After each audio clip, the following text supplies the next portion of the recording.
19 वर्षांनंतर आज उद्धव ठाकरे आणि राज ठाकरे एका व्यासपीठावर विजयी मेळाव्याकडे संपूर्ण देशाचं लक्ष। हिंदीच्या मुद्द्यावर धडाडणार ठाकरी तोफा।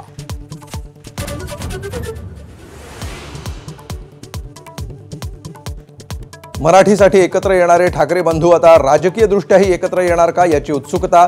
आजच्या मेळाव्यात मोठी घोषणा होणार का याकडे संपूर्ण राज्याचं लक्ष।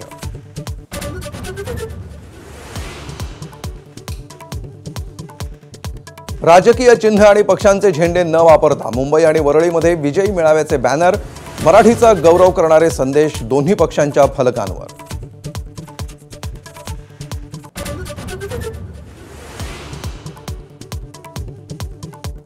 राज्यभरातून मेळाव्यासाठी मुंबईकडे कार्यकर्ते रवाना।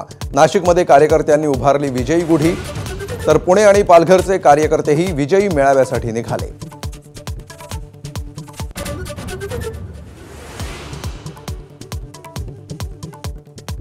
ठाकरे बंधूंच्या विजयी मेळाव्याची तयारी पूर्ण। संजय राऊत, आदित्य ठाकरेंसह मनसेच्या बाळा नांदगावकर, संदीप देशपांडे, नितीन सरदेसाईंकडून सभास्थळाची पाहणी। ठाकरे बंधू काय बोलणार याकडे लक्ष।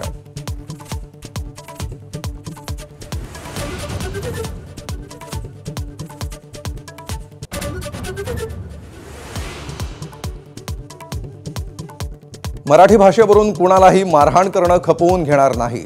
मुख्यमंत्री देवेंद्र फडणवीसांचा इशारा। मीरा रोडमध्ये मनसेकडून तर ठाण्यात ठाकरेंच्या शिवसेनेकडून मराठीवरून मारहाण।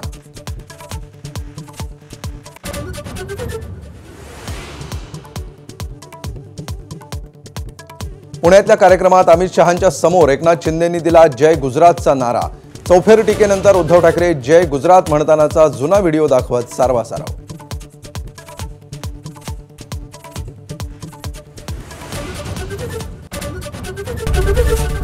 एबीपी माझा, उघडा डोळे बघा नीट।